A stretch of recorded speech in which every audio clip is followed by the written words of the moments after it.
साहब मैं शेर सुनाता हूँ, लाकर सब कुछ रखते हैं मेहमानों के दस्तरखान पर, खाएंगे क्या घर वाले खुदा पे छोड़ दे। अली साहब अपनी मुश्किलों को हल करना किसी के बस में नहीं, अपनी सारी मुश्किलें मेरे मुश्किल कुशा में, मेरी मुश्किल कुशा में छोड़ दे। अली शफर का कहना कि यही मेरा तारुफ है, गदाए मुस्तफा हूँ मैं, सखी हसैन का मंगता फिदाए मुर्तजा हूँ मैं, फिदाए मुर्तजा हूँ मैं। अली शफर का ये सबका कहना है कि जब तुम हमारे साथ, अली भाई जब तुम हमारे साथ तो घबराने की बात थोड़ी है, सरासी बूंदा बांधी है बरसात थोड़ी है, ये राह वफा है ये बड़ी कठिन। अली साहब सबको लेके चलना सबके बस की बात थोड़ी है।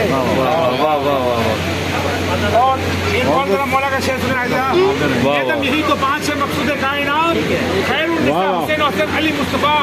हमारे साथ बोला अली मौला अली